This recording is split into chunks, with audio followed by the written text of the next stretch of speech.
Apakah persamaan antara rejim totalitarian, organisasi pengganas jihad, dan gerakan politik yang sedang menjadi ikutan yang coba meyakinkan rakyat Amerika untuk mengubah cara hidup serta keutamaan politik mereka? Mereka semua menggunakan propaganda, taktik menakut-nakutkan, undang-undang, serta pengasingan dan tekanan sosial untuk meyakinkan orang ramai supaya menerima perkara yang tidak boleh diterima itu secara pasif, bukan sahaja sebagai sesuatu yang normal, malah sebagai satu keperluan yang tidak dapat dielakkan.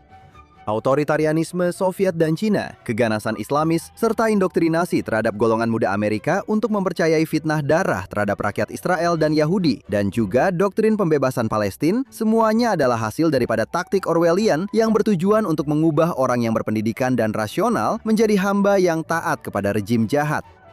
Dan strategi yang sama telah mengubah negara-negara bebas seperti Amerika Syarikat menjadi rejim kediktatoran, perintah berkurung COVID semasa kemuncak pandemik. Hari ini dalam Think Twice, kita akan menyelami dengan lebih mendalam tentang bagaimana kawalan minda berfungsi bersama bekas penganalisis CIA dan bintang radio bicara Buck Sexton, penulis buku baharu Manufacturing Delusion.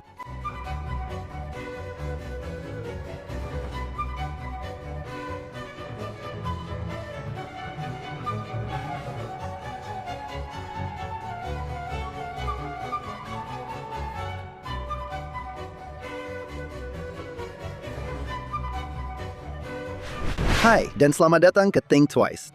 Kita mungkin fikir dunia telah berjaya mengharungi pandemik COVID, tetapi hakikatnya kita masih berada di tengah-tengah sesuatu yang berpotensi sama berbahaya, malah mungkin lebih mematikan daripada virus yang telah mengubah dunia pada tahun 2020.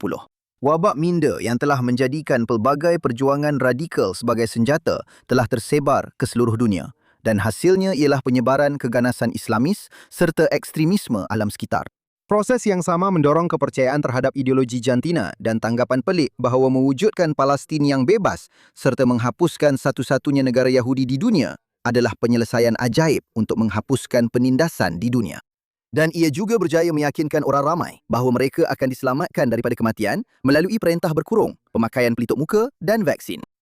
Penyebaran idea-idea berbahaya ini telah berjaya kerana taktik yang sama digunakan oleh pemerintahan diktator komunis untuk menakutkan rakyat Kesatuan Soviet selama lebih 70 tahun dan masih digunakan oleh rejim totalitarian serta pemerintahan diktator lain seperti China Komunis dan Korea Utara. Sehingga hari ini, semuanya terus berkembang dengan menyebarkan hayalan tentang dunia yang dikuatkuasakan melalui strategi yang licik, yang pada dasarnya telah mencuci otak orang ramai untuk mempercayai perkara-perkara yang sebenarnya akan ditolak mentah-mentah oleh orang yang waras.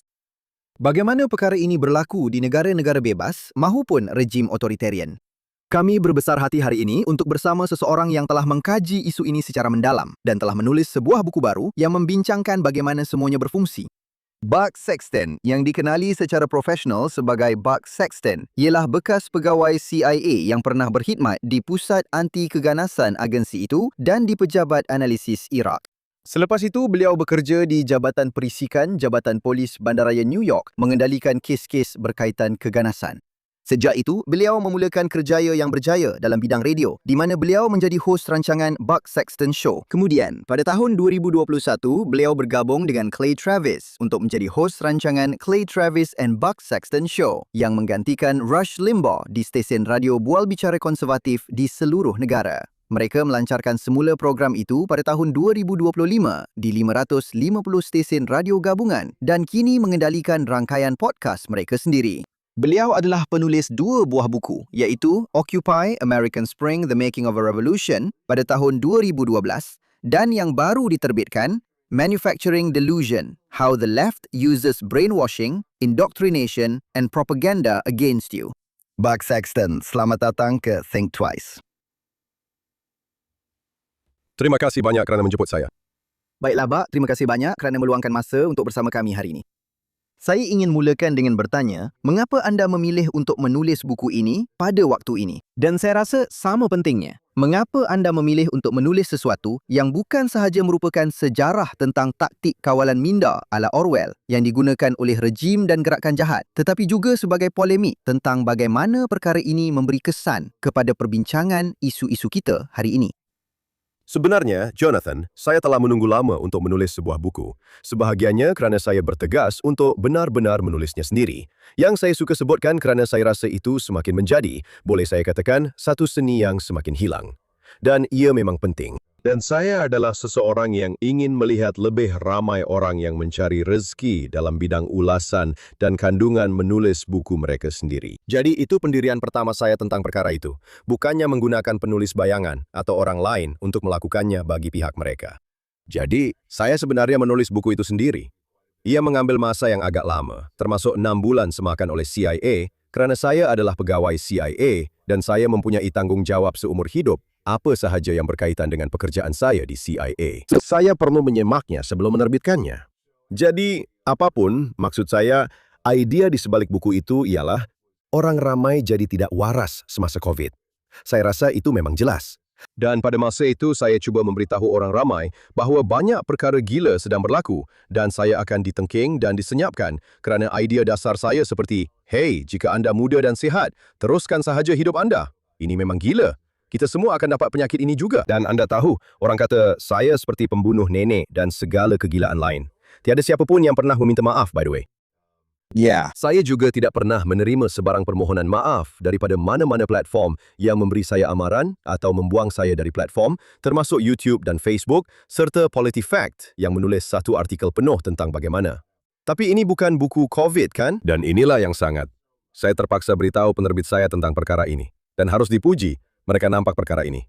Ia adalah, baiklah, kita pasti tahu bahawa orang boleh hilang pertimbangan. Dan maksud saya, berjuta-juta dan berjuta-juta orang di Amerika boleh hilang arah dan jadi gila begitu sahaja. Dalam keadaan tekanan yang sesuai, apa yang dipanggil konsensus pakar, rayuan emosi, semua perkara ini bersama-sama, kebimbangan, manipulasi. Jadi saya kata, baiklah, kita tahu bahawa ia memang benar. Ia juga berlaku dalam bidang kehidupan lain, dan ia berlaku dalam bidang politik lain. Cuma ia tidak berlaku pada skala sebesar yang kita lihat semasa COVID. Jadi apa sebenarnya? Apa yang menjadi penghubungnya? Apakah persamaan antara orang-orang yang terlibat, maksud saya, dalam proses manipulasi, dalam pembentukan delusi, yang mana sudah tentu merupakan tajuk buku itu? Bagaimana Anda mencipta satu delusi, sehingga orang berfikir bahawa mereka tidak patut mempunyai anak, kerana jejak karbon dan perubahan iklim, yang mana itu juga satu fenomena sebenar. Maksud saya, Bagi saya, itu adalah satu gangguan kebimbangan. Seseorang patut pergi dan mendapatkan bantuan profesional jika mereka benar-benar fikir mempunyai anak akan membebankan dunia dengan, Anda tahu, dari segi iklim. Atau bagaimana Anda meyakinkan orang bahawa beribu-ribu, puluhan ribu lelaki kulit hitam dibunuh oleh polis setiap tahun tanpa sebarang akibat dan hanya kerana perkauman semata-mata. Seperti yang dilakukan oleh gerakan BLM dan seperti yang ditunjukkan oleh tinjauan pendapat orang ramai. Jadi ini adalah idea yang tidak masuk akal, atau ini adalah hayalan. Dan ada perkara yang berlaku, atau perkara yang menghubungkan semua kepercayaan sebenar itu. Dan awak tanya tentang sejarah. Sejarah itu mula terjalin apabila saya berkata, tunggu sekejap, siapa yang telah lakukan ini dengan paling baik?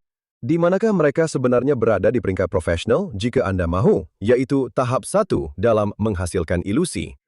Dan itu adalah totalitarianisme abad ke-20. Dan sebenarnya mereka mengkaji dan jelas sekali sangat taksub dengan idea mencipta realiti palsu yang perlu didiami oleh orang ramai. Jadi saya kemudian melihat apa yang mereka lakukan, melihat taktik-taktik itu dan menerapkannya kepada pelbagai senario politik yang berbeza. Dan semuanya telah digabungkan dalam sebuah buku yang setakat ini ramai orang benar-benar suka membacanya dan mereka telah belajar banyak perkara. terima kasih kerana menonton Think Twice.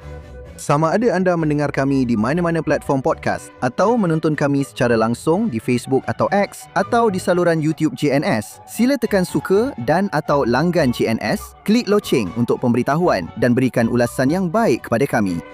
Selain itu, selain Think Twice, terdapat juga podcast harian Jonathan Tobin di mana saya berkongsi lebih banyak berita dan analisis dengan anda mengenai isu-isu paling penting yang kita hadapi hari ini. Anda boleh menemui rancangan harian di bawah Jonathan Tobin Daily di saluran JNS di mana sahaja anda mendapatkan podcast anda. Dan sekarang, kita kembali ke program hari ini. Saya rasa ia memang tepat pada masanya dan sangat penting bahawa anda benar-benar kembali kepada prinsip asas dalam sejarah. Kerana anda tahu, ini tidak bermula anda tahu pada tahun 2020 anda tahu dengan pandemik atau dengan BLM. Atau hari ini, anda tahu, orang ramai berlari ke sana sini menjerit bebaskan Palestin dan berfikir bahawa satu genosid sedang berlaku di Gaza. Ini adalah taktik yang sama, skrip yang sama dalam beberapa cara telah ditulis sebelum ini dan namun kita tetap bertindak balas. Kita sentiasa nampak, anda tahu, orang sentiasa nampak terpedaya dengannya. Sekarang, apabila kebanyakan orang memikirkan frasa kawalan minda atau cuci otak, mereka cenderung untuk memikirkan ilusi yang jahat. Seperti rejim totalitarian masa lalu seperti Kesatuan Soviet melalui karya George Orwell dan bukunya 1984 atau bahkan film seperti The Manchurian Candidate yang anda sebutkan tadi. Tetapi walaupun anda bercakap tentang bagaimana taktik sebegini menghasilkan pengebom berani mati, ahli kultus, ini lebih daripada sekadar kumpulan terpencil rakyat Amerika. Kumpulan yang kebanyakan rakyat Amerika akan anggap sebagai orang gila. Ini juga berkaitan dengan bagaimana tren semasa mempengaruhi budaya popular kontemporari kita sendiri, bukan? Ya, dan inilah sebabnya saya mulakan setiap bab dengan perkara ini. Dan saya pecahkan, ia mengikut variasi sebenar daripada pendekatan utama atau cara di mana, sama ada biasanya kerajaan dalam kes ini, tetapi juga kepercayaan, idea, kultus, kumpulan pengganas, dan mereka akan mendorong sesuatu. Dan saya mulakan dengan masa saya di Nigeria, yang merupakan tugasan luar negara pertama saya. Jadi ada beberapa perkara menarik tentang kerjaya saya di CIA dari bertahun-tahun lalu, yang saya tak pernah dapat kongsikan sebelum ini. Jadi, saya berada di Nigeria pada awal-awal zaman radikalisasi yang akhirnya menjadi Boko Haram kira-kira sedekad kemudian. Dan Boko Haram menjadi kumpulan penggaras kedua paling berbahaya di dunia berdasarkan jumlah korban selepas ISIS. Pada kemuncak ISIS atau negara Islam, jadi ketika negara Islam melakukan perkara-perkara paling teruk yang mereka lakukan, seperti memperhambakan orang Kurdi dan membunuh seluruh kampung dan semua perkara ini, mereka adalah satu-satunya kumpulan di dunia yang membunuh lebih ramai orang dalam serangan pengganas berbanding Boko Haram di Nigeria. Jadi ia mendapat jauh lebih sedikit perhatian, ketegangan di barat. Tetapi terdapat serangan berani mati. Maksud saya, serangan berani mati di gereja-gereja malangnya menjadi kejadian tragis dan biasa. Segala jenis kekejaman yang mengerikan dan berasaskan ideologi. Jadi saya mulakan dengan bagaimana keadaannya. Apakah beberapa tanda awal? Dan bagaimana Anda mula melihat sesebuah masyarakat atau satu kumpulan dalam masyarakat beralih ke arah radikalisme? Dan itu membawa saya kepada... Dan saya ingat melihat, Anda tahu, kanak-kanak yang berada di luar sebuah masjid. Sekarang, adakah mereka sedang diradikalkan? Mungkin, mungkin tidak. Apa yang penting ialah, jelas terdapat laluan-laluan yang sedang digunakan. Jadi, saya mula mengikuti perkara ini pada awal waktu saya di agensi tersebut. Dan kemudian permulaan pencarian saya untuk memahami bagaimana Anda boleh meradikalkan orang pada mana-mana usia, sejujurnya atau sesiapa sahaja yang boleh Anda tahu, memahami asas-asas apa yang sedang berlaku di sekeliling mereka. Dan kemudian, ia membawa saya untuk melihat kepada pelaziman dan Pavlov pada hari-hari terawal dalam usaha memahami. Anda tahu, persoalan Pavlov itu memang menarik. Saya akan beritahu Anda, Jonathan, saya sebenarnya ada banyak lagi muka surat tentang Pavlov dalam buku itu, dan ia terpaksa dipotong karena saya terlalu mendalami Pavlov. Dia adalah seseorang yang orang fikir, Anda tahu, dia ada loceng, anjing, dan air liur. Betul, anda tidak semestinya kaitkan ia dengan isu ini, tetapi saya rasa anda memang membuktikan bahawa ia bermula dari situ. Ya, memang begitu. Dan pihak Soviet, terutamanya semasa Stalin dan selepas itu, cuba menggunakan legasi Pavlov untuk tujuan mereka sendiri.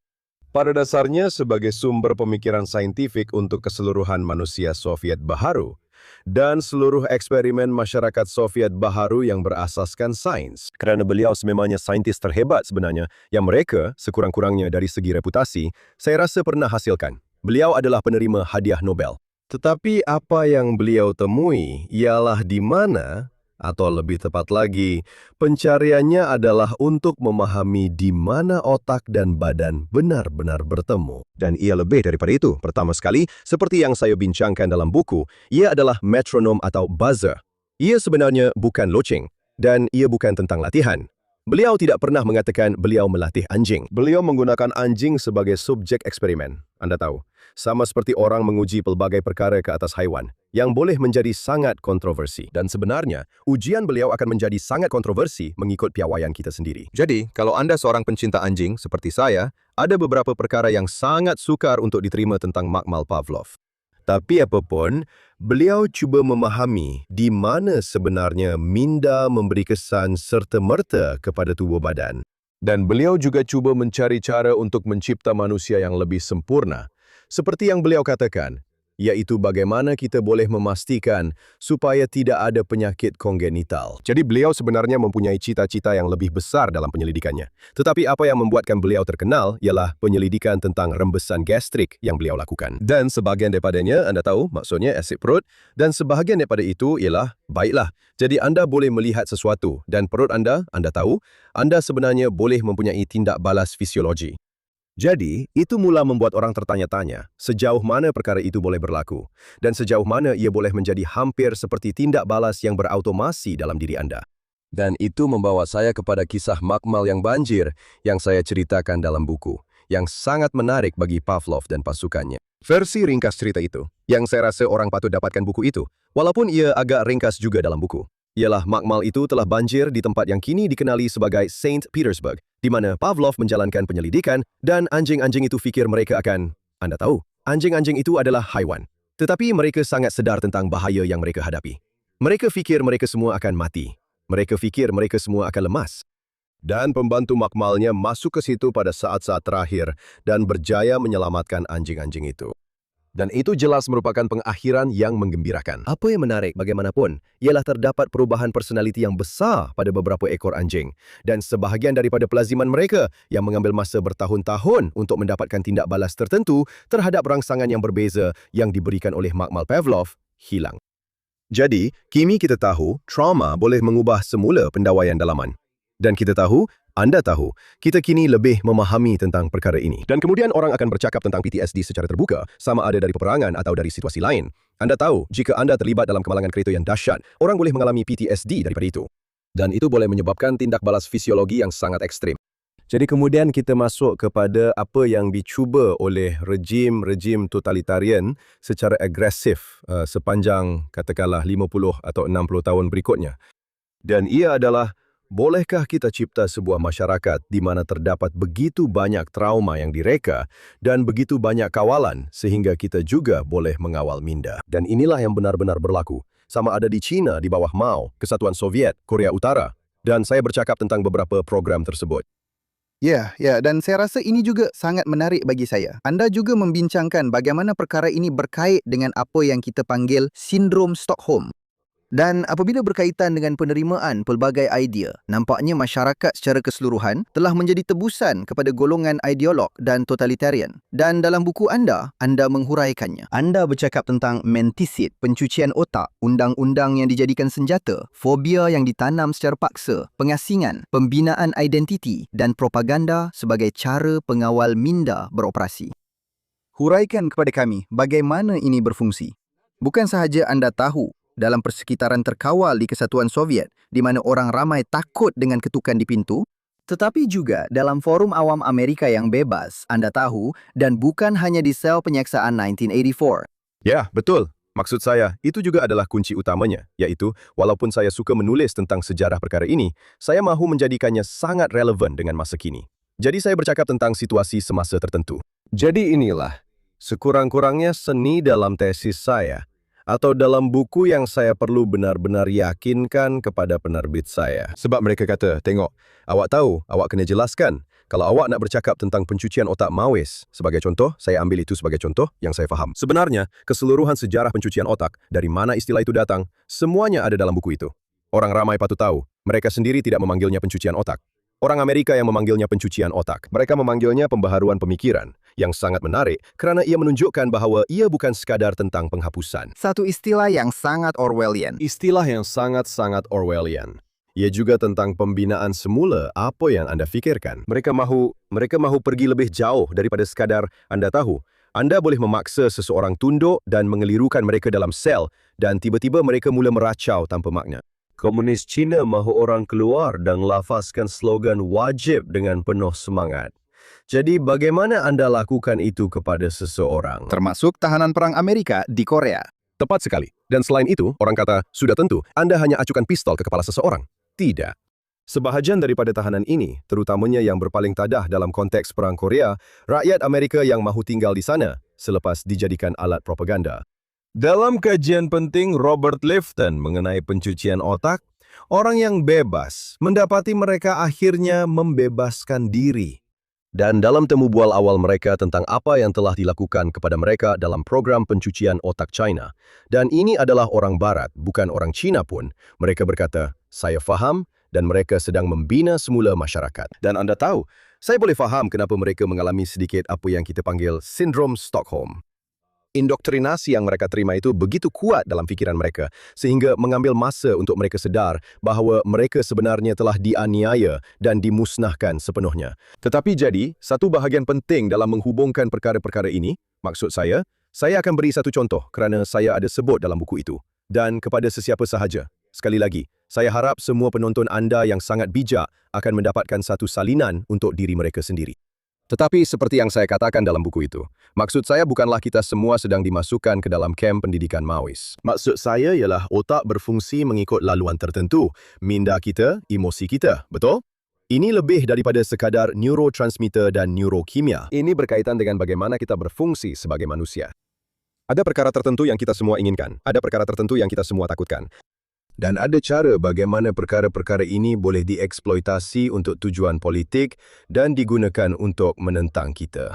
Dan jadi pengakuan, ini adalah sesuatu yang dibincangkan dalam buku itu dengan agak terperinci. Dalam sistem reformasi pemikiran Maois di China, pengakuan sahaja tidak mencukupi. Mereka akan memukul anda, mereka akan memasukkan anda ke dalam sel, dan sudah tentu, mereka boleh sahaja membunuh semua orang ini. Tetapi mereka cuba melakukan lebih daripada itu, betul? Atau mereka begitu Cuba untuk, jauh lebih bercita-cita tinggi daripada itu. jauh lebih bercita-cita tinggi. Mereka cuba untuk membentuk semula masyarakat. Ia adalah perkara yang berbeza daripada hanya, anda tahu, membariskan semua orang dan menembak mereka di belakang kepala, yang juga berlaku dengan golongan totalitarian. Tetapi ini adalah, baiklah, anda kini berada dalam keadaan yang sangat tertekan. Anda perlu mengaku melakukan jenayah-jenayah dahsyat yang anda lakukan. Sekarang, orang yang menyuruh anda mengaku itu, mereka tahu anda tidak melakukan perkara-perkara ini. Dan anda tahu anda tidak melakukan perkara-perkara ini. Tetapi akhirnya, selepas segala tekanan itu, anda menyerah dan anda berkata, baiklah, saya akan mengaku saya adalah perisik untuk British dan saya menghantar komunikasi ke Hong Kong. Dan dalam konteks China tahun 1950-an ini, saya melakukan perkara-perkara ini. Dan kemudian mereka akan memukul anda dengan lebih teruk lagi. Dan mereka akan melayan anda dengan lebih kasar kerana mereka akan berkata, tidak cukup ikhlas. Ia masih tidak cukup ikhlas. Dan kemudian mereka akan datang semula dan anda akan melalui proses itu sekali lagi. Dan anda akan berkata, baiklah. Dan anda akan tambah lagi. Dan mungkin mereka akan berkata, ini sedikit lebih baik, tetapi masih tidak cukup ikhlas. Dan mungkin mereka akan suruh anda menulis pengakuan palsu anda 5 kali, 10 kali, berapapun, 20 kali, sebanyak manapun kali. Dan akhirnya, apabila mereka rasa anda sudah cukup hancur, sehingga anda sendiri tidak lagi mampu membezakan dalam fikiran anda apa yang sebenarnya anda lakukan dengan apa yang telah berlaku. Kerana anda menjadi begitu kreatif dengan, mungkin bila saya cakap sesuatu kepada orang ini kali ini, mungkin saya memang telah melakukan satu perbuatan khianat atau sabotaj. Atau mungkin bila anda yakin bahawa anda memang telah melakukan sesuatu yang salah, mereka akan berkata, baiklah. Dan mereka akan memindahkan anda ke sel yang lebih baik keadaannya. Anda akan masuk kelas pendidikan semula, di mana anda perlu belajar tentang teori komunis. Tapi itulah saat mereka benar-benar telah mematahkan semangat anda. Dan saya katakan, baiklah, kita semua bukan berada dalam sel komunis. Apakah mengumumkan white privilege anda yang kampus-kampus universiti suruh pelajar lakukan? Betul. Apakah pengakuan keistimewaan kulit putih itu? Adakah sesiapa akan melakukan apa-apa? Adakah sesiapa benar-benar akan mengubah mana-mana tabiat mereka? Atau mereka sudah tentu tidak akan menukar tanah? Pengakuan. Satu lagi, Pengiktirafan tanah adat. apa sebenarnya maksudnya?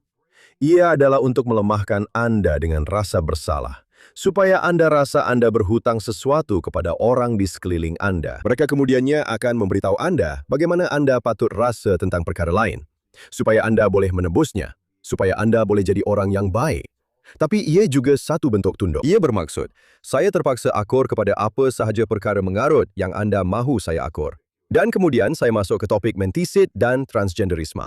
Dan inilah sebabnya, malangnya, orang yang mahu sangat bersopan dan menggunakan kata ganti nama pilihan, menggunakan kata ganti nama pilihan bukan sekadar soal kesopanan. Ia adalah tentang membuat anda menjadi sebahagian daripada dan bersubahat dengan satu pembohongan. Dan ia adalah satu titik permulaan. Ia adalah satu titik masuk untuk segala pengkondisian lain yang akan berlaku selepas itu. Dan apabila anda sudah melakukannya, Anda tidak akan berhenti di situ. Itulah maksudnya. Saya rasa itu adalah analogi yang jelas. Dan ini juga sebabnya saya rasa pihak kiri sangat taksub dengan idea ini.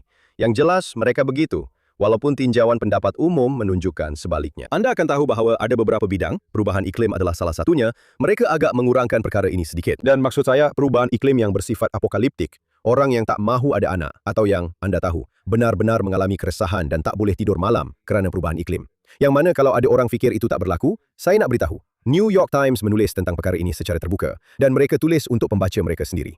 Mereka bukan menulis untuk memperlekehkan mereka. Mereka kata, ya Tuhan, lihatlah betapa berdedikasinya pejuang menentang perubahan iklim ini.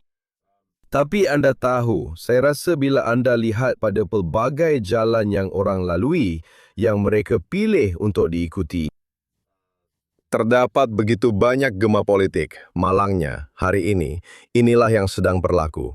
Inilah yang sedang terjadi kepada orang ramai. Itulah sebabnya, buku itu benar-benar telah menimbulkan reaksi yang kuat.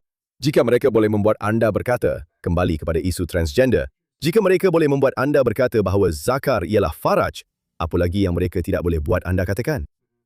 maksud saya. Ini seperti anda tahu.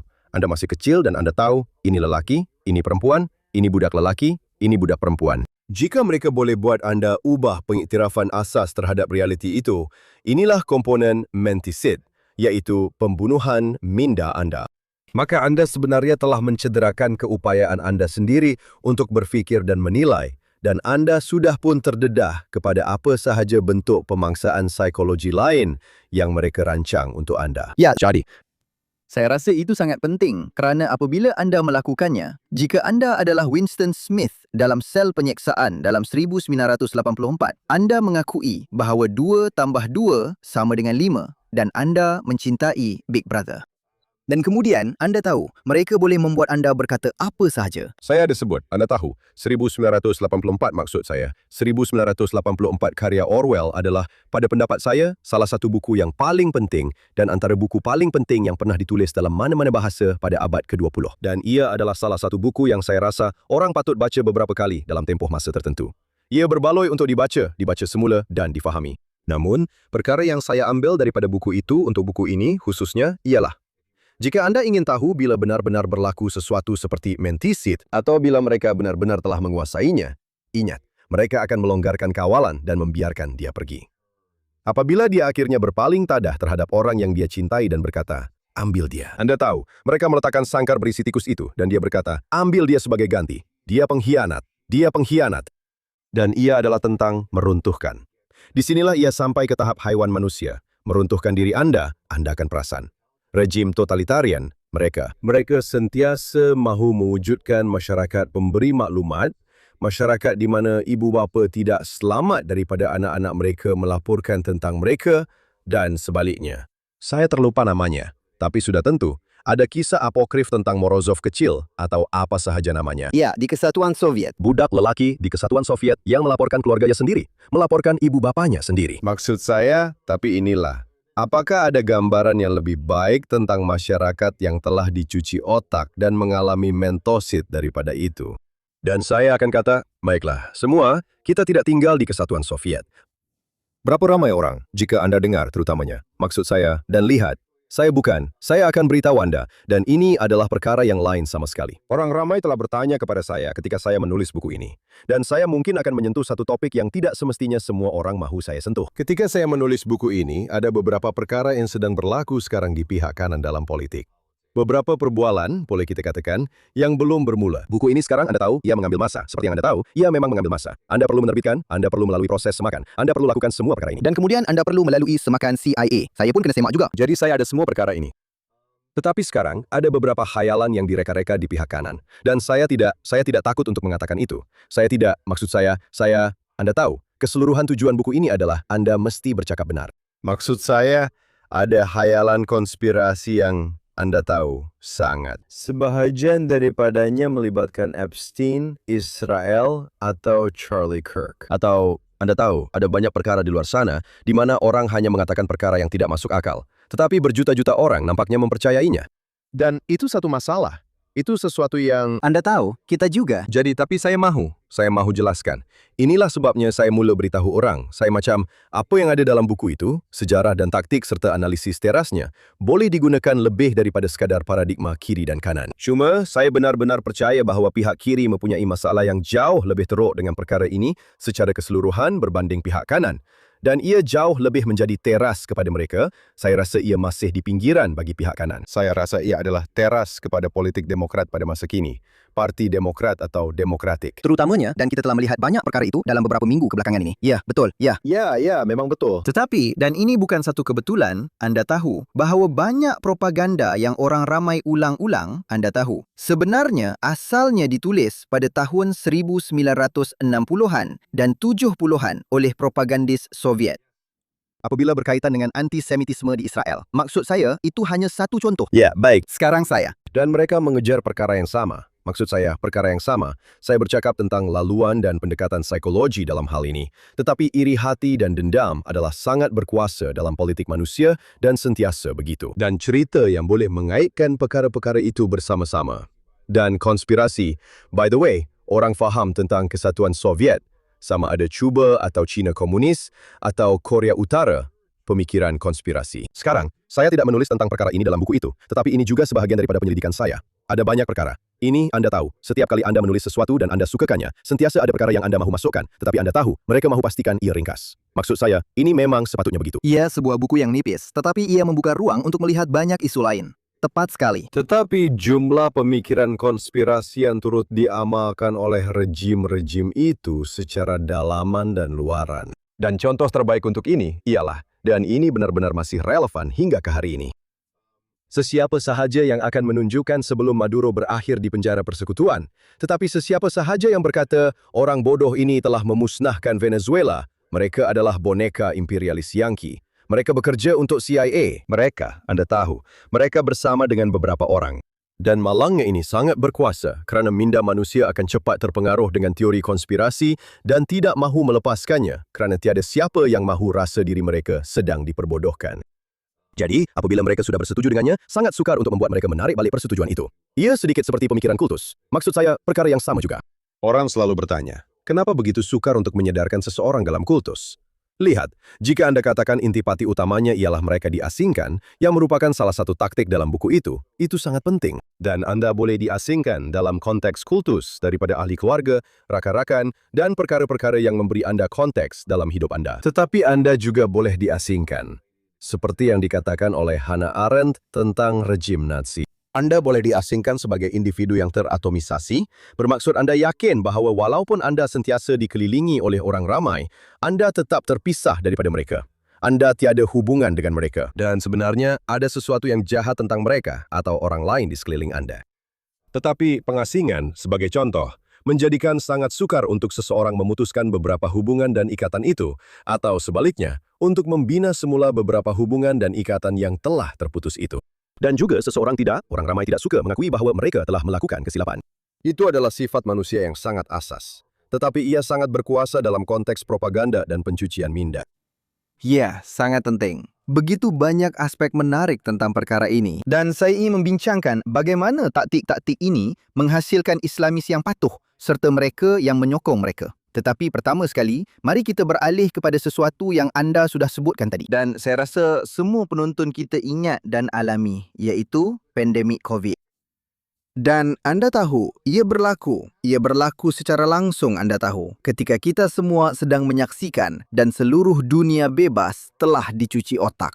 Saya tidak teraga-aga untuk menggunakan perkataan itu untuk menggambarkan bagaimana kita semua patuh kepada arahan pihak kesihatan yang kebanyakannya tidak tahu apa-apa. Anda tahu, mereka sebenarnya tidak semestinya, anda tahu, Anthony Fauci bukanlah, anda tahu, dia bukan Stalin.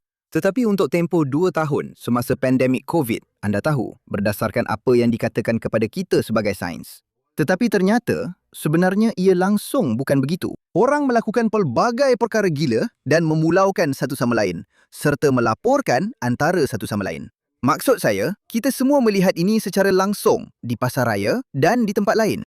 Dan seperti yang anda katakan, kita seolah-olah hanya menganggap perkara itu berlaku. Dan sekarang kita tidak melakukannya lagi. Tetapi seperti yang anda katakan, tiada siapa yang dipertanggungjawabkan atas perkara itu. Tiada siapa yang dipertanggungjawabkan. Dan lebih daripada itu, sehingga kita faham bagaimana perkara itu boleh berlaku. Dan maksud saya, sekali lagi, penciptaan khayalan seperti itu, ia boleh berlaku lagi. Saya sebenarnya berpendapat bahawa jika kita mempunyai sesuatu yang, katakanlah, sedikit lebih berbahaya, dan perkara itu memang sepenuhnya dalam lingkungan kemungkinan. Ternyata COVID berdasarkan angka adalah serupa dengan dari segi kadar kematian seperti musim selesema yang teruk. Saya tahu pedan jika Anda katakan begitu pada masa itu. Sebenarnya Anda akan dan jika anda masih mengatakannya, orang akan marah kepada anda. sesetengah orang akan marah. Mereka salah. Kerana anda masih melihat orang berjalan-jalan dengan memakai pelitup muka. Ya, ia seolah-olah seperti satu kepercayaan karut saya rasa pada satu ketika. Maksud saya, Tetapi jika Anda bandingkan dengan katakanlah influenza Spanyol yang dinamakan secara salah sebenarnya bermula di sebuah pangkalan tentera Amerika, tetapi itu cerita lain pula. Jika Anda mulakan dengan influenza Spanyol, Anda akan melihat kadar kematian sekitar, saya rasa, dalam lingkungan 3 hingga 5%. Yang mana, maksud saya, itu akan menjadi bencana besar pada masa itu. Dan saya maksudkan dalam konteks hari ini tentang betapa besarnya perkara itu. Orang ramai akan benar-benar panik di seluruh dunia dan semua orang akan berada di media sosial dan mereka akan fikir ini adalah hari kiamat.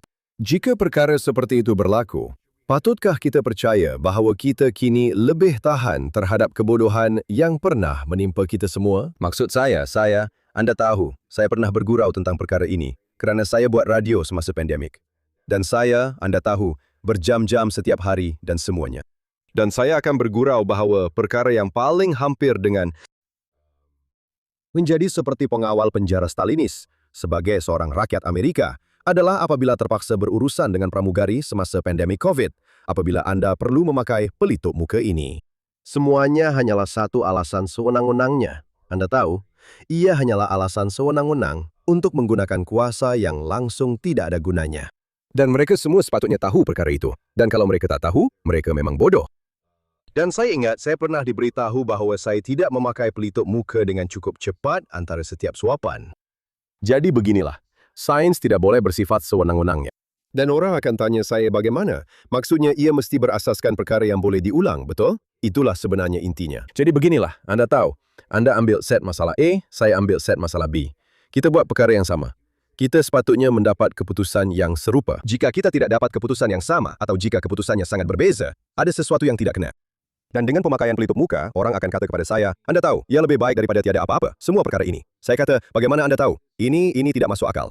Anda tidak boleh lakukan ini kadang-kadang. Pada tahap paling asas dan rasional, saya akan kata begini. Bayangkan jika Anda keluar ke dalam taufan, dan Anda kata, baiklah, saya tidak akan basah kerana saya akan pakai baju hujan hanya separuh daripada masa. Maksud saya, ini memang sangat bodoh, tapi inilah sebenarnya yang orang lakukan. Mereka akan pergi ke restoran. Saya akan tanggalkan pelitup muka semasa saya makan, tapi saya akan pakai semula bila saya pergi ke tandas. Ini memang tidak logik. Ia tidak rasional. Ia bersifat zalim. Dan Fauci serta pelaziman seperti pelaziman Pavlov yang saya bincangkan. Dan sesetengah orang, by the way, pergi jauh lebih mendalam. Maksud saya rasa mereka salah. Dan saya cuba untuk lakukan. Saya berhubung dengan sarjana Pavlov yang paling terkenal sekurang-kurangnya di negara ini mengenai beberapa soalan yang saya ada. Dan dia mengalihkan saya daripada itu. Kerana ada orang yang mengatakan bahawa Pavlov, Anda tahu, memberikan nota rahsia kepada Stalin. Maksud saya, itu tidak berlaku. Tetapi memang ada satu pemahaman dari dalam Kesatuan Soviet. Mereka sangat sedar. Maksud saya, dia adalah kebanggaan mereka untuk satu tempo. Dia hampir mati kelaparan apabila rancangan 5 tahun itu gagal buat kali pertama. Tetapi, Anda tahu, mereka membiayai makmal-makmalnya, dan mereka sedar betapa berkuasanya dia sebagai simbol untuk apa yang mereka lakukan. Tetapi saya dapati pelaziman ala Fauci, maksud saya, pemakaian pelitup muka itu bagi saya, ia sangat jelas untuk sesiapa yang jujur tentang perkara ini. Ia sebenarnya bukan tentang melindungi Anda daripada virus. Ia adalah tentang menunjukkan ketaatan. Dan ia adalah sesuatu yang telah dikondisikan. Pada tahap yang paling asas, ia sebenarnya hanyalah sandiwara COVID. Ia hanyalah sandiwara COVID. Tetapi ia juga merupakan satu tanda, satu isyarat bahawa Anda adalah salah seorang yang baik, sanggup mendengar dan memainkan peranan Anda. Dan ia mengingatkan saya tentang perkara-perkara yang saya lihat. Maksud saya telah membuat banyak penyelidikan tentang pelbagai kultus juga semasa proses buku ini disiapkan. Dan Anda tahu, dalam kultus, Anda memakai warna-warna tertentu. Anda memakai pakaian tertentu. Ada perkara yang Anda lakukan, seperti manifestasi fisikal luaran ini. Sebenarnya, maksud saya, perkara ini juga berlaku dalam agama. Tetapi saya bukan cuba mengganggu hubungan seseorang dengan Tuhan. Saya cuma mengatakan, ada perkara yang orang lakukan secara fisikal, yang bertujuan untuk menjadi satu tanda zahir kepercayaan. Jika Anda mahu menunjukkan bahwa Anda mempunyai hubungan dengan Tuhan, dan Anda mahu memakai salib, maksud saya seorang Kristen. Jika Anda mahu memakai salib, itu tidak mengapa. Tetapi Anda tidak sepatutnya memakai pelitup muka hanya kerana Anda tahu, Lord Fauci memberitahu Anda, betul? Inilah maksudnya. Betul. Dan ia adalah idea asas yang sama, yaitu ia adalah satu tanda ketaatan Anda terhadap apa yang diberitahu kepada Anda. Ia benar-benar terpisah daripada, dan pada dasarnya, separuh daripada rakyat Amerika menerimanya sepenuhnya. Maksud saya, ya, memang begitu. Dan sebahagian daripada mereka masih menerimanya. Dan saya masih pergi ke lapangan terbang. Saya masih melihat orang. Saya masih melihat orang yang kadang-kadang menghidangkan makanan, Anda tahu, dengan memakai pelitup muka pembedahan, dengan pelitup muka perubatan. Ini Anda tahu, perkara paling gila sebenarnya, yang saya rasa kita masih belum betul-betul tangani. Maksud saya salah seorang daripada orang yang, saya masih sangat, dan saya kena berhati-hati, sebab ramai orang, malangnya, saya rasa macam kita terlepas dari kamp pendidikan semula pengkultusan Fauci dan Covidisme, dan sekarang mereka langsung tak mahu dengar tentangnya lagi. Dan saya boleh faham juga pada satu tahap, sebab ia adalah satu trauma. Keseluruhan perkara itu memang gila, dan Anda tahu, ramai orang benar-benar menderita. Tapi saya masih seseorang yang sangat marah tentang perkara itu, sebab itulah buat penyelidikan untuk buku ini diteruskan.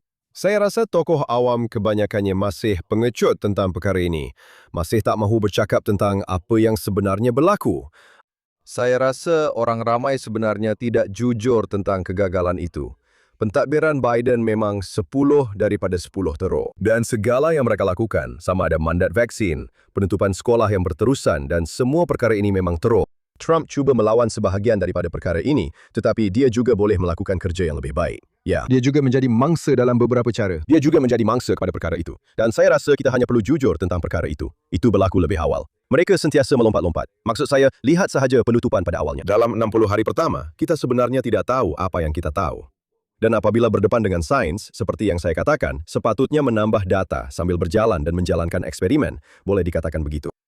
Tapi saya rasa kita perlu ada perbincangan yang benar-benar terbuka dan jujur. Maksud saya sangat kecewa kerana pentadbiran Trump, sekarang mereka sudah mengawal semua agensi ini. Di mana laporan-laporan utama itu? Maksud saya, di mana perkara yang boleh saya lihat di laman web CDC yang mengatakan, ya, kajian Cochrane tentang pelitup muka menunjukkan ia sebenarnya tidak memberi apa-apa kesan. Ya, sebenarnya semuanya adalah penipuan. Kami telah menjalankan eksperimen berikut untuk membuktikan bahawa ia adalah penipuan. Itu masih perlu dilakukan. Orang yang fikir ia tidak perlu dilakukan tidak faham. Akan ada, Anda tahu, virus yang bermutasi seperti COVID. Akan ada virus, kemalangan magma lain. Akan ada magma lain, akan ada perkara lain. Dan kita akan kembali ke tempat kita berada sekarang, atau di mana kita berada sebelum ini, saya patut katakan. Jadi saya tidak pernah menyerah langsung, dan saya tidak akan lepaskannya. Tapi maksud saya, memang ada juga perkara yang saya kena, awak tahu. Mereka buat keadaan jadi lebih teruk. Ya. Yang mana satu lagi perkara paling teruk yang boleh dibuat adalah mengurung semua orang di dalam rumah, menutup taman permainan awam. Plexiglass. Perkara paling teruk yang boleh anda lakukan ialah memasang plexiglass dan menghadkan aliran udara di sesuatu tempat. Perkara paling teruk yang boleh anda lakukan ialah, maksud saya, anda hanya lihat senarai itu. Perkara paling teruk yang boleh anda lakukan ialah terlalu cepat meletakkan semua orang pada ventilator. Saya secara pribadi mengenali seorang. Saya tahu saya berada di bandaraya New York. Baiklah. Saya tinggal di New York sepanjang COVID. Saya hanya kenal seorang yang meninggal dunia semasa pandemi COVID disebabkan oleh masalah berkaitan COVID. Dan ia adalah kerana menggunakan ventilator. Dia tidak akan meninggal jika tidak. Dia meninggal ketika dipasang ventilator. Dan dia meninggal ketika dipasang ventilator kerana semua orang panik dan mereka memasang ventilator pada pesakit kerana mereka semua sangat takut dengan apa yang sedang berlaku. Dan mereka tahu bahawa ia hanya soal masa sebelum. Jika anda dipasang ventilator terlalu lama, paru-paru anda akan menjadi terlalu regang dan dijangkiti dan semua perkara ini berlaku. Jadi, dia meninggal dunia. Lemah. Mereka membunuh orang. Mereka membunuh orang beribu-ribu. Sekarang saya paham itu adalah satu kemalangan atau itu bukan. Anda tahu. Bukan itu yang mereka maksudkan. Bukan itu yang berlaku. Apa kabar? Itulah yang terjadi. Itulah yang terjadi. Itulah yang terjadi. Ya, jadi, maksud saya, ia memang menakutkan. Dan awak betul, kebanyakan orang tidak mahu bercakap tentangnya. Dan memang, kerajaan yang sepatutnya menetapkan garis yang tidak boleh dilanggar lagi, mereka memang sudah melupakan perkara itu. Tetapi, kita tidak sepatutnya. Saya ingin bercakap sedikit tentang bagaimana taktik yang sama menghasilkan satu proses di mana perkara seperti sesi bercerita drag queen yang pada mulanya hanya dilihat sebagai isu kebebasan bersuara dan kemudian menjadi wajib. Sesi-sesi yang bertujuan untuk meyakinkan kita supaya menormalkan seksualisasi kanak-kanak. Dan para pencinta alam sekitar menggunakan taktik yang sama. Ini adalah Anda tahu. Ia bukan sekedar Anda tahu kegilaan COVID. Ia merebak ke begitu banyak isu lain yang kita bincangkan hari ini. Ya, betul.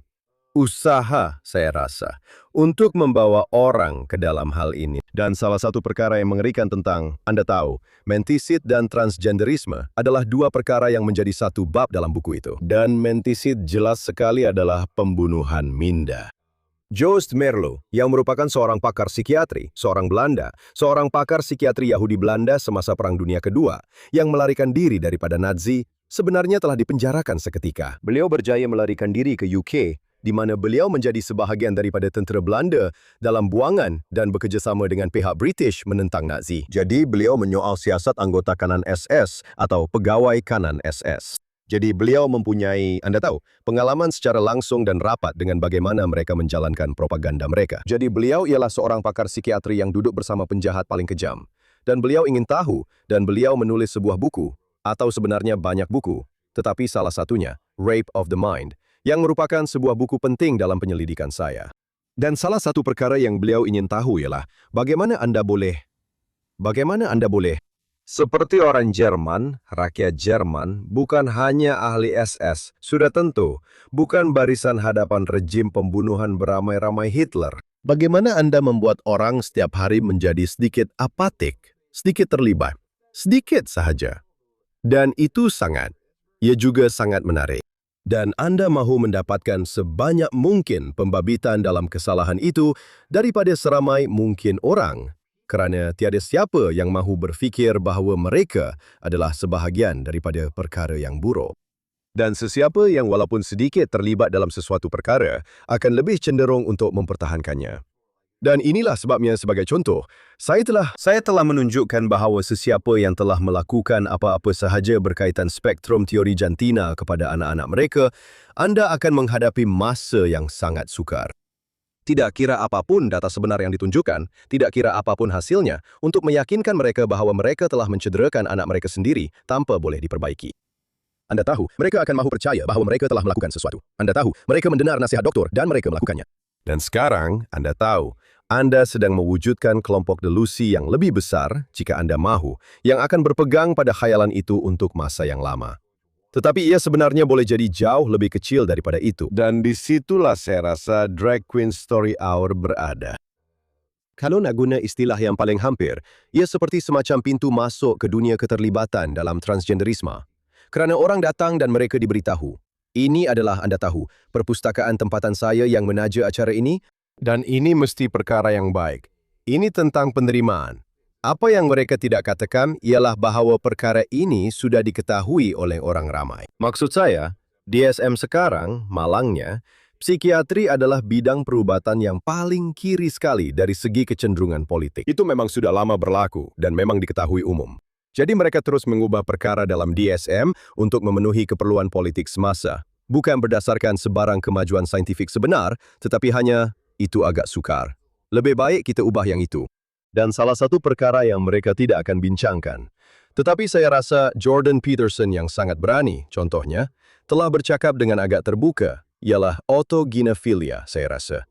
Yaitu di mana orang suka berpakaian sebagai wanita kerana mereka mendapat rangsangan seksual daripada perkara ini. Jadi lelaki yang berpakaian seperti wanita sudah lama diketahui. Mereka melakukan ini untuk kepuasan seksual mereka sendiri. Ia seperti lelaki yang mempunyai fetish kaki yang pelik atau sesuatu. Ini sebenarnya adalah satu fetish. Namun begitu, perkara ini telah diangkat oleh sesetengah orang menjadi isu identiti yang sepatutnya menjadi perjuangan hak sivil. Ya, Satu perjuangan hak sivil. Kanak-kanak dan ibu bapa mereka sepatutnya meraihkannya. Itu adalah kegilaan. Dan masalah yang Anda hadapi dengan itu ialah setiap ibu bapa yang pernah hadir ke salah satu acara ini. Mereka dengar saya dan mereka tidak semua yang mereka dengar. Anda tahu, patriarki lelaki kulit putih. betul. Anda dikatakan tidak bertoleransi. Ya, Anda tahu, saya memberitahu mereka perkara-perkara yang tindak balas segera mereka adalah untuk berkeras dan hanya meluahkan kebencian yang sangat berbisa ke arah saya. Dan saya rasa kasihan pada mereka kerana mereka telah ditipu.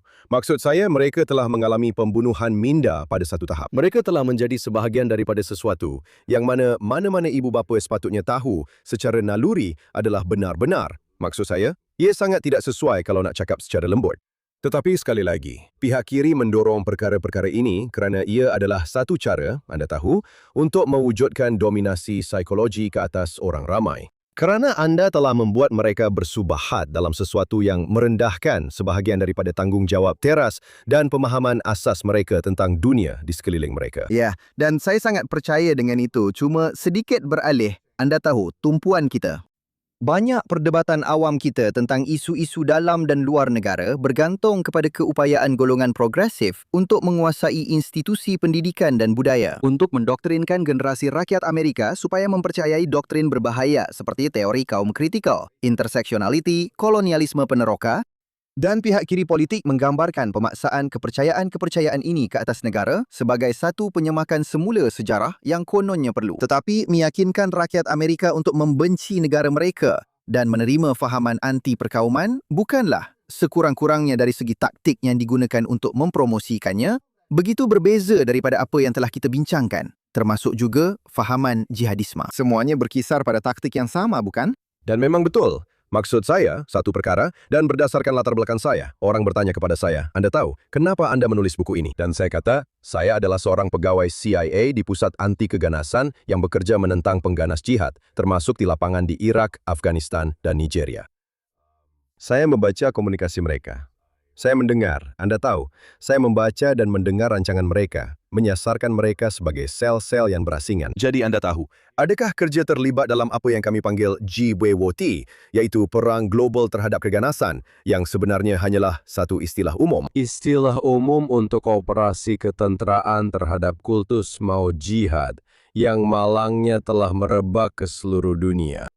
Dan ini adalah sesuatu yang, Anda tahu, Anda perlu, saya rasa, tanya soalan yang sangat penting dan sangat wajar tentang apa yang sedang berlaku.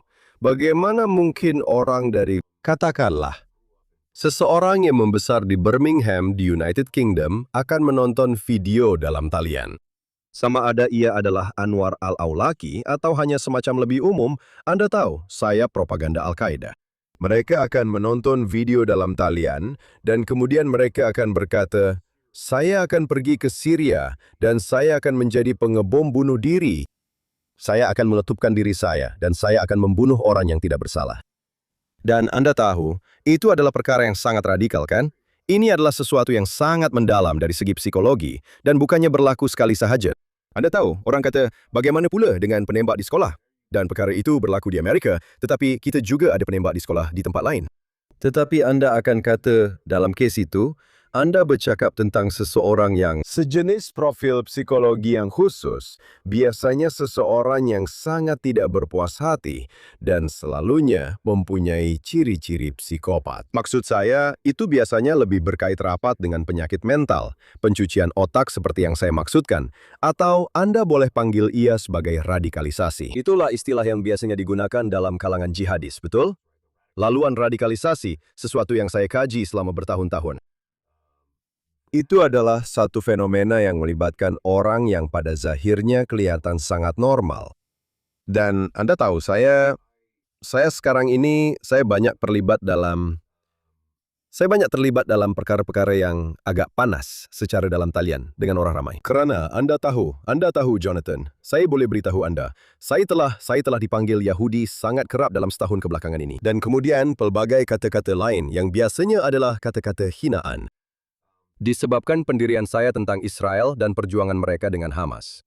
Dan salah satu perkara yang biasanya saya tak ada. Oh ya, saya seorang Katolik Roman Anglo-Irish. Tapi itu tak penting. Saya terima saja apapun yang mereka nak kata. Ia tak mengubah pendirian saya. Maksud saya dah lama faham bahawa Hamas beroperasi sebahagian besarnya sebagai satu kultus kematian. Dan kumpulan jihadis lain yang saya kenal juga beroperasi sebagai kultus kematian yang mengagungkan kesyahidan dan pembunuhan orang tidak bersalah demi mencapai matlamat politik dan agama tertentu. Dan Anda tahu, saya selalu teringat sesuatu yang berlaku ketika saya bekerja di bahagian Iraq di CIA. Dan ini akan berkaitan dengan isu radikalisasi kerana orang kata ia rumit, ia adalah geopolitik. Dan Anda tahu, ada golongan macam Glenn Greenwald atau Noam Chomsky yang, by the way, menulis Manufacturing Consent yang bagi saya adalah buku sampah, tapi saya tetap membacanya. Tapi saya tetap lakukannya. Ini adalah sedikit balasan kepada buku sampah Noam Chomsky, Manufacturing Consent.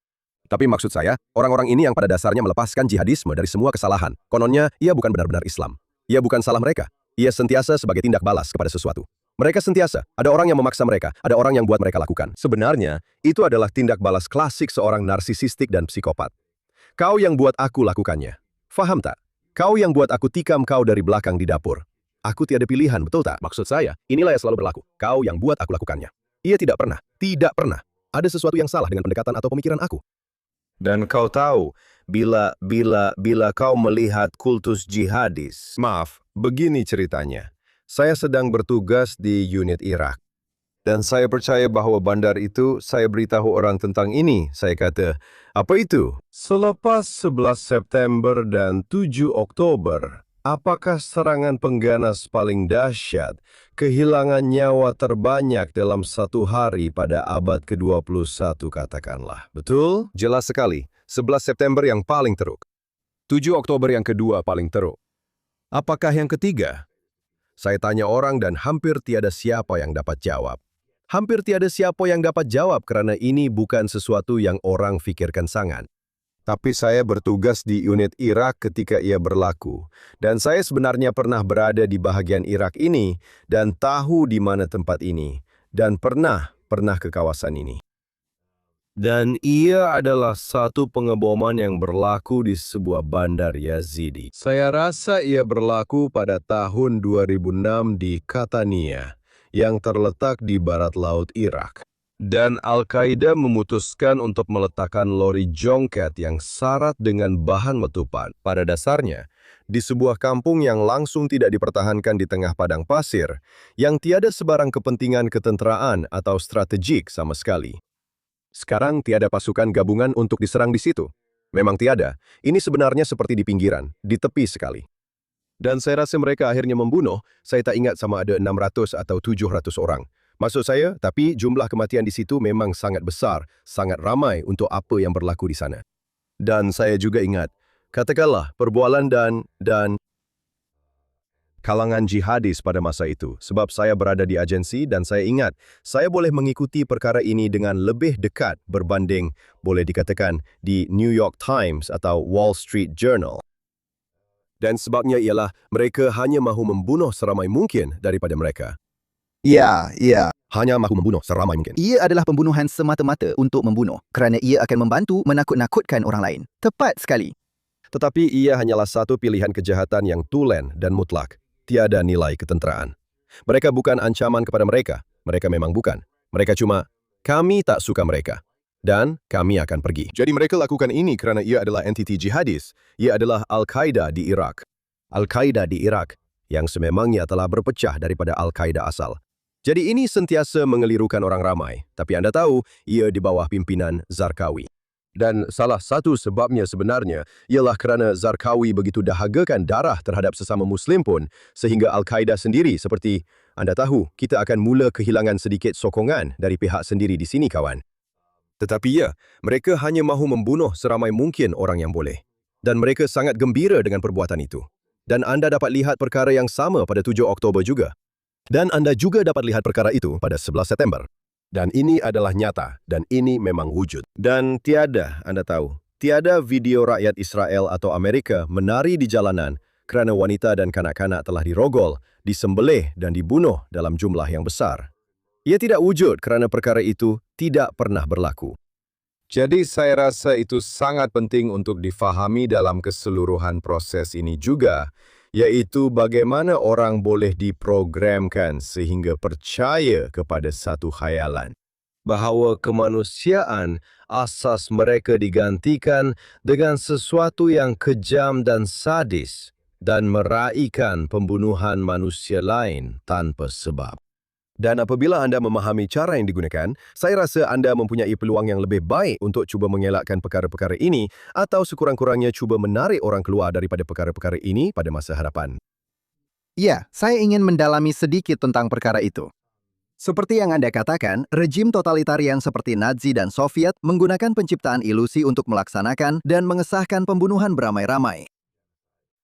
Tetapi kaedah yang sama kini digunakan untuk mempromosikan idea bahawa dunia hanya boleh dibebaskan dengan kononnya membebaskan Palestin dan menghapuskan Israel. Dan dalam proses itu, menormalisasikan antisemitisme dalam wacana awam Amerika. Dan ini adalah perkara yang sama juga, bukan?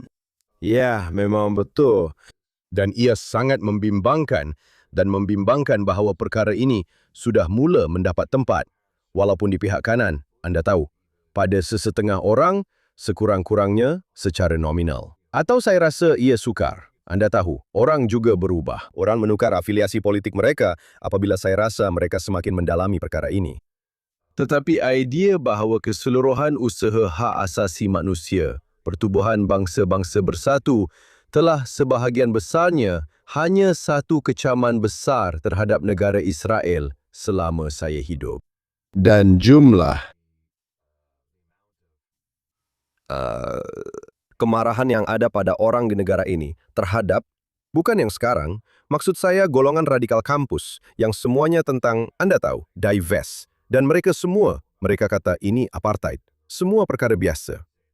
Sebenarnya perkara ini sudah lama wujud. Saya ingat retorik yang sama ini ketika saya sendiri berada di kampus. Maksud saya, Anda mungkin juga pernah melihat perkara-perkara seperti ini. Ia tidaklah begitu meluas, tetapi memang wujud. Ada puak-puak dan kumpulan-kumpulan seperti ini. Golongan progresif, penembusan beransur-ansur ke dalam institusi-institusi. Ia bukan bermula pada 8 Oktober, anda tahu. Ia perlahan-lahan mula bertapak. Ya. Salah satu perkara yang menarik yang anda lihat ialah adanya kesatuan ini. Satu pakatan yang berlaku. Orang kadang-kadang bercakap tentang pakatan merah hijau antara komunisme dan Islamisme.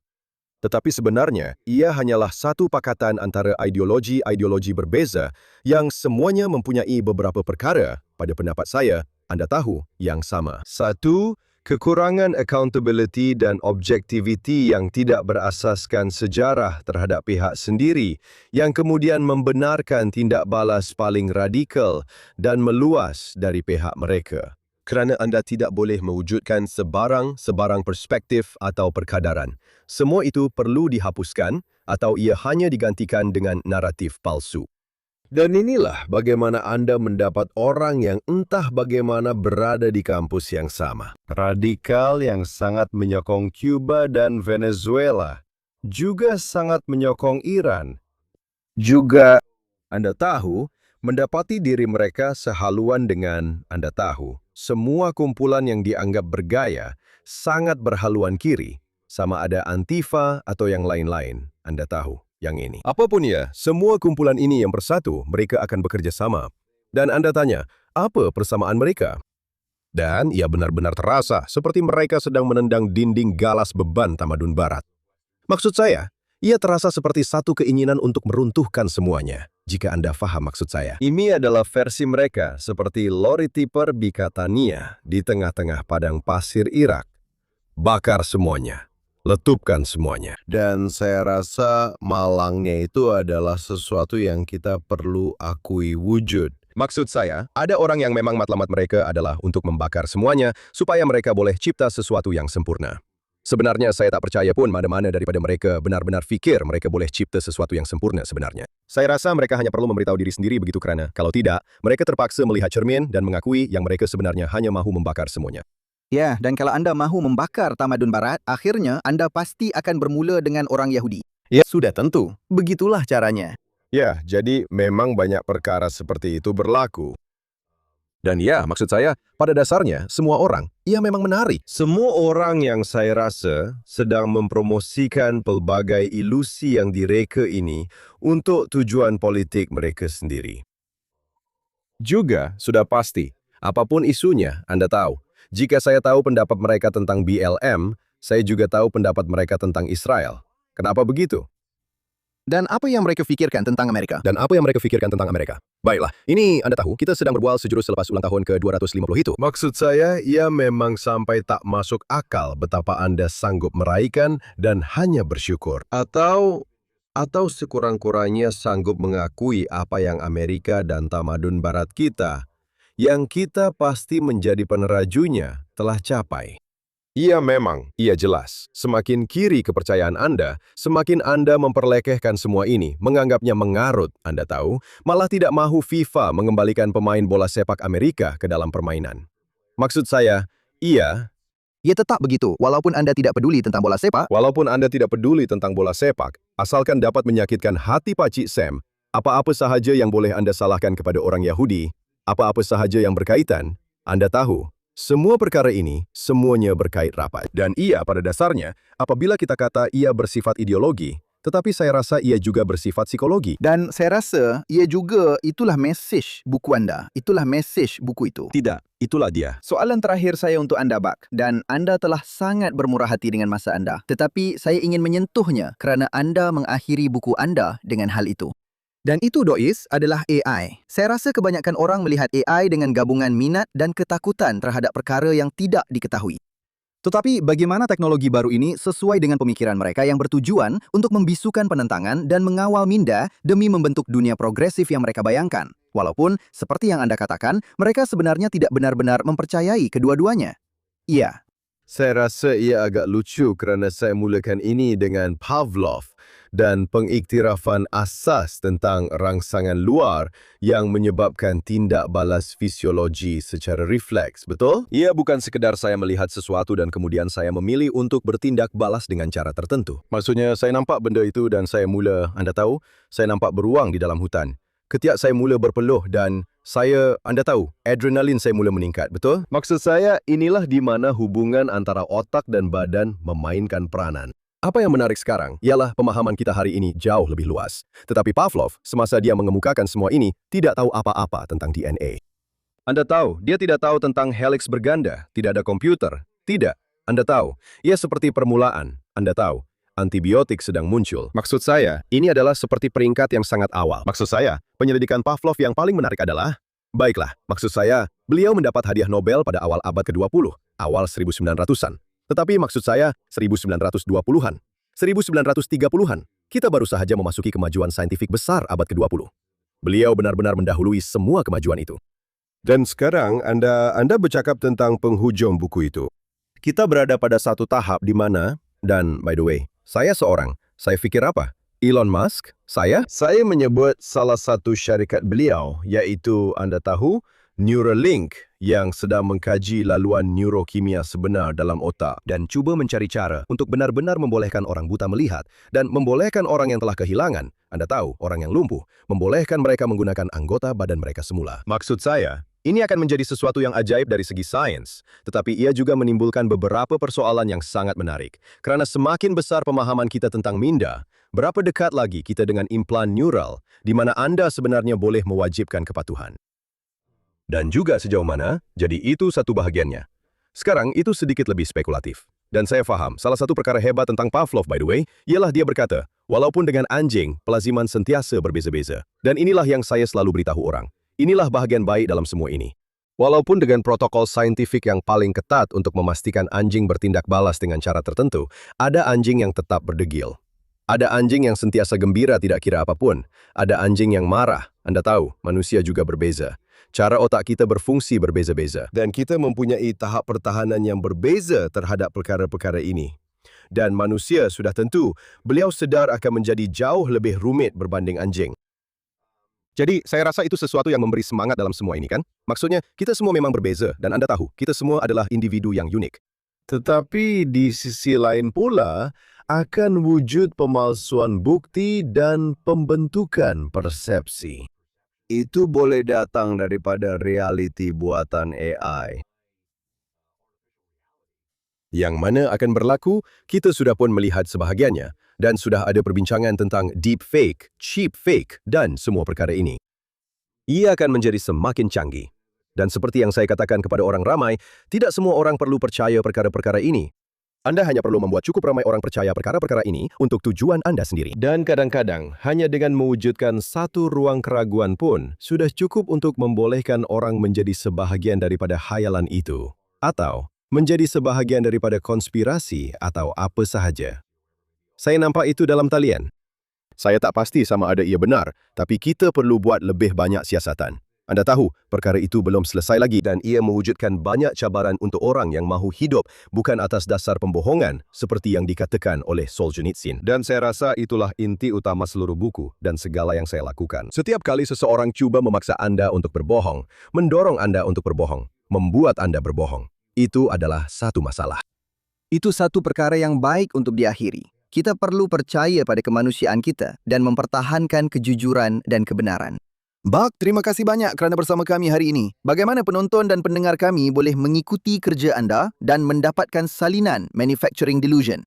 Mungkin yang paling mudah adalah melalui Amazon untuk mendapatkan salinan buku itu. Jadi, sila dapatkan Manufacturing Delusion. Saya sendiri sudah ada salinannya di sini. Dan walaupun ia ada dijual di beberapa kedai buku, sila cari juga di sana. Dan saya juga mengendalikan rancangan radio setiap hari selama 3 jam, Clay dan Buck Show, yang disiarkan di sebenarnya 600 stesen, tetapi Anda juga boleh menontonnya di YouTube. Sila ikuti juga. Kami membincangkan isu politik harian. Clay dan saya sangat seronok melakukannya. Ini adalah satu kupasan intelektual yang jauh lebih mendalam tentang satu topik berbanding apa yang kami dapat lakukan di radio. Tetapi radio juga menyeronokkan. Jadi, saya harap orang ramai akan turut mengikutinya. Dan Jonathan, saya benar-benar menghargai masa Anda dan terima kasih kerana menjemput saya. Terima kasih. Saya ingin mengesyorkan buku ini kerana anda tahu, ia adalah sebuah buku yang nipis. Ia bukan bacaan yang panjang, tetapi ia benar-benar menyelami banyak isu yang penting. Itu memang tujuannya, isu-isu yang sangat penting. Dan kami juga ingin mengucapkan terima kasih kepada penonton kami. Sila ingat untuk mendengar edisi harian Jonathan Tobin setiap hari yang anda boleh dengar di mana sahaja anda mendapatkan podcast anda. Dan sama ada anda mendengar kami di mana-mana platform tersebut atau menonton kami secara langsung di Facebook atau X atau di saluran YouTube JNS, sila tekan suka dan atau langgan JNS. Klik pada loceng untuk pemberitahuan dan berikan ulasan yang baik kepada kami. Sila tulis kepada kami di Think Twice di jns.org dan beritahu kami di mana anda mendengar atau menonton rancangan ini serta pendapat anda mengenainya. Dan ingat, teruskan membaca dan berfikir sendiri dan kami akan jumpa anda lagi minggu hadapan.